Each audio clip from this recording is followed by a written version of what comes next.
it's Delilah, and it is release week for Together is a Distant Star, a sci-fi fantasy anthology exploring the theme of belonging, which features 12 brand new stories by female and queer authors from all around the globe, including one by yours truly, which is about a postpartum woman making a perilous voyage home so she can assume her dying father's throne. This project has been a really long time coming. Anthologies have always been tricky things to market. Generally the ones that sell do because they have big names attached to them, or because it's to fundraise for a charitable cause, or because the concept simply has massive popular appeal. Publishers usually want all of the above, and Together as a Distant Star has literally none of it. There is no overall editor credited for this anthology because there was no one singular person in charge of the thing. The whole project from start to finish has been this collaborative endeavor, which began when Natalie Kelder put out this open call on social media. It really was an open call. You didn't have to know somebody or have experience or have a large following or live in a particular region to be a part of this project. Anyone who wanted to contribute could contribute in whatever form and to whatever extent that they could. In other words, Together as a Distant Star is a supremely unmarketable thing as far as publishing is concerned. Nobody, literally nobody asked for this, but we thought it should exist because we exist, so we made it happen. There is an incredible array of diversity in the perspectives showcased in this anthology. Collectively, we are from 6 out of the 7 continents. About a third of us are multilingual or come from a non-English speaking background, and one of the stories in the anthology is even an English translation from the original Spanish, with the translation being done by another contributing author. This labor of love has been the coolest passion project, and I am so honored to have had the opportunity to be a part of it. Together as a Distant Star is out now at all the places, and I will put those in the link in the description, including where you can check out the sample length preview of all of the stories. Now, one of my favorite parts of being an author is seeing someone's reaction to the words that came out of my brain and went onto the page. So I thought it'd be fun to do a bit of a react video to the dedicated reading vlog that Chris over at A Fictional Escapist has posted on his YouTube channel. Here we go. Something really exciting just came in the mail. This is a anthology written by these wonderful, wonderful authors. The beautiful artwork is done by C.B. Lansdell, and it is just gorgeous. And this is the proof copy, and I cannot wait to dive in. Chris has been a wonderful supporter of this project and the mastermind behind our entire social media strategy and launch campaign. He is not the first person to have read all of the stories. That honor goes to Rachel of Bard and Butter, which is Chris and Rachel's business. She very kindly donated her time to proofreading this anthology for us, and we are so grateful. Nor is Chris the second person to experience all of the stories. That was Tom Mock, who was another wonderful champion of this anthology, and he contributed his editorial expertise to come up with the suggested ordering for the stories. But Chris is the first reader to experience the anthology in what I think it is fair to call its final form. The proof copy you see Chris holding in the video is the very first one, which has a matte finish on the cover. We did end up ordering a second proof copy for 2 reasons. Number one, to compare the matte versus the gloss finish, just to see which we liked better as a group. And number 2, because the interior art printed out a little bit washed out. The way this book is set out is really interesting, and I didn't know that was going to be the case before I picked up the physical book. Each story has its own page in the artwork. This is why you always get proof copies, because you want to make sure that everything prints out as intended. Most of the time it does, but sometimes, especially with art, even just with like black and white art, it can get tricky because of differences with how color profiles display on screen versus how they print, and because there's like different software and hardware and printers will handle them differently, and often things can print out a lot darker than you expect. So these are the proof copies of the character art that Rosemary Fung did for my Supplicant Kickstarter. And if I just put up on screen here, you can see that there's quite a bit of detail that's been lost in the darker areas because it's just printed out much darker than expected. These are the final art prints, which Rosemary adjusted to be about 10 to 15% lighter. And if I put them like this, you'll be able to see how much detail was blown out in that first proof where it printed out way too dark. In this case, for the anthology, what we were worried about was the amount of ink coverage, because these internal pieces were going to repeat 12 times throughout as story dividers. And so we ended up preemptively overcorrecting for that. And so I ended up having to go back and make everything darker and dial the contrast back up again. This is what it actually looks like on screen, and we couldn't be happier with how it turned out in the second proof copy. So if you order a paperback, this is how it's going to look in your copy. At the beginning of every story, you have got a little about the author and author's note section, which I've not seen in an anthology before, and I love it. So I did the typesetting, and this was actually inspired by another anthology that I insta-bought, which was called Swords and Dark Magic, the new sword and sorcery.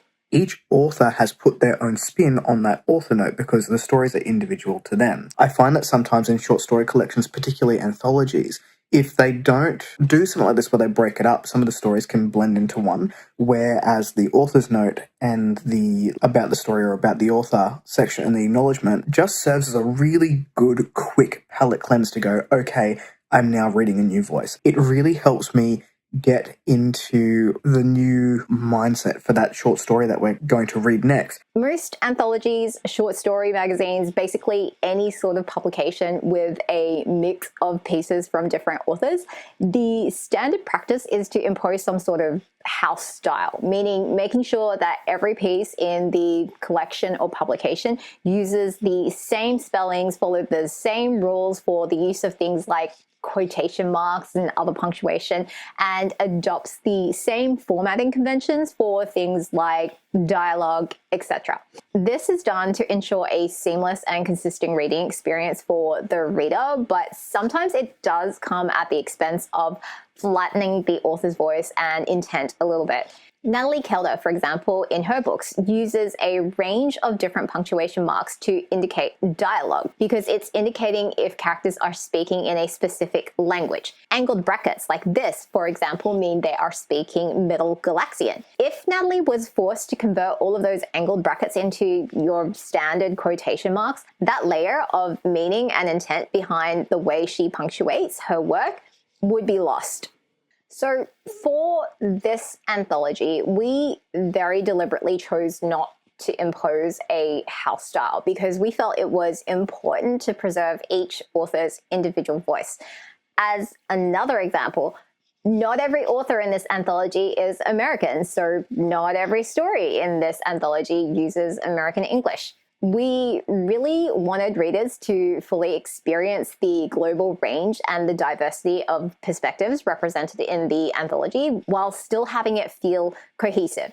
And adding in these little story dividers based on Crow's beautiful cover artwork and prefacing each story with a note from the author and a little bit about who they are turned out to be the perfect way to go. So I'm having a wonderful time with it, and I thought it was really interesting and well done. Not gonna lie, another reason for putting the author notes and the bios before each of the stories is because we figured people would be more likely to read them that way compared to if we had them at, say, the back of the anthology. I don't have any data to support this, but I feel like the percentage of readers who keep reading past that final line in a book is really low. Like, you have to be a huge fan or really committed or an author doing research to actually read all of the back matter. I am over halfway through now. Stories are definitely getting darker. I know exactly where Chris is, and it's a journey. It is done. We finished RYSERE'S GLORY by Delilah Wan, and that was a heavy story to finish on. Yes, author goal achieved. But yeah, there's a lot of darkness and mature themes explored in this anthology. Not every story is dark. There are some more lighthearted pieces. And even in many of the darker pieces, there is hope, so it's not all, terrible bleakness. I don't normally tend to draw attention to my content advisory for my stories because I trust that readers who do need them are always generally on the lookout for them. And if you're familiar with the kind of stories that I write, then you probably already know that you're likely to encounter scenes that are not meant to be comfortable reading. For RYSERE'S GLORY, I do recommend looking at the content advisory if you or people you are close to might be pregnant or recently postpartum, or if you might be sensitive to medical procedures and gore.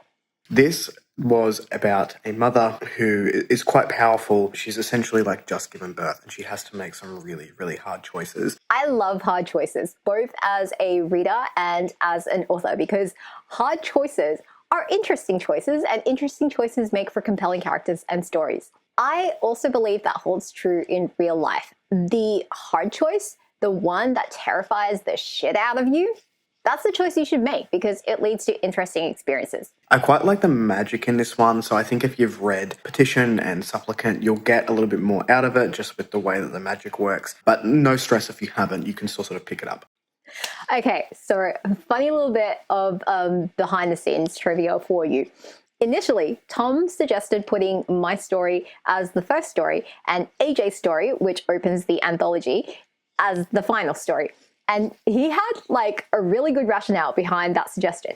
However, I had concerns because there is a common theme that tends to run through all of my reviews. Now, what I didn't so much enjoy was the complexity. She really doesn't hold your hand through it. She just like plops you into the story. You have to catch up. All in all, it felt quite a lot like the Malazan Book of the Fallen series by Stephen Erickson, in that it throws you into this world. And we have to really work to catch up to fully understand the scope of this world. This extends to the magic system, which was also quite complex. It felt like it was following its own set of rules that I could never really understand as a reader. And I like that she doesn't hold our hands and explain everything and tell us everything that's going on. So if my style works for you, then it really works for you, but it really doesn't work for a lot of people. And I didn't want to be the reason everybody DNF'd this amazing anthology just because they couldn't get on with my writing style.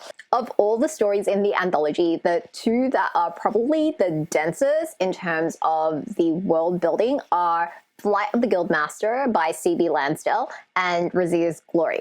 Both Co and I wrote stories set in secondary worlds that we created to explore or speculate, if you like, very specific questions that we find personally fascinating. There is a Brandon Sanderson type hard magic system underpinning everything in my setting, and there are fantasy proper nouns for everything, but by and large, they're all very intuitively named. So you will pick it up from context, despite, my refusal to give any sort of outright exposition. RYSERE'S GLORY as a story leans more literary, I would say, than my main series. So it is very much not about, doing plot with magic. Rather, it is, as one of my beta readers put it, an emotionally wrenching story of a woman clawing her way to survival in a violent political environment. If you do find yourself really, really struggling and you just want the clear explanation, you can refer to the glossary of Petition on my website, which is non-spoiler, or you can watch the Indie Fantasy Club's spoiler-free review of Petition, which gives a really good overview of the magic system and how it all kind of works. In terms of where RYSERE'S GLORY fits with the main series, it takes place about 20 years before the events of Petition, the first book, and it is written as a complete standalone prequel, so you don't need to have read anything else I've written first. But if you have, then depending on how up to date you are with the series, you'll either go into Supplicant, the second book, a little bit more clued in regarding certain characters and factions, or if you are already up to date with the series, then you'll get a deeper understanding of the context behind some of the motivations and the political landscape and intrigue that's happening in the books. I do also try to write stories that hold up on reread, so hopefully if you do enjoy RYSERE'S GLORY or any of my books enough to reread them, something should hit a little bit differently the second time round. This has been an incredible journey for all 12 stories. I've enjoyed my time immensely. It is beautiful. I'm very fortunate to have a copy, a physical one, and hopefully you will too soon. Huge shout out to Chris for all of the support he's given to this project. He, along with Tom, helped us so much in the launch and the promotion of this anthology, which also included co-hosting our virtual launch party across 2 sessions to try and accommodate as many of our 10 different time zones as possible. It was a real blast to chat live with my fellow authors from this anthology and to drop some more behind the scenes context for this project. Please do go and check out the full reading vlog over at A Fictional Escapist for Chris's thoughts on the whole reading experience. Or if you want to hear more of my thoughts on the publishing industry and what it was like to be a part of this unique collaborative anthology, you can catch up on the replay of the launch party right here.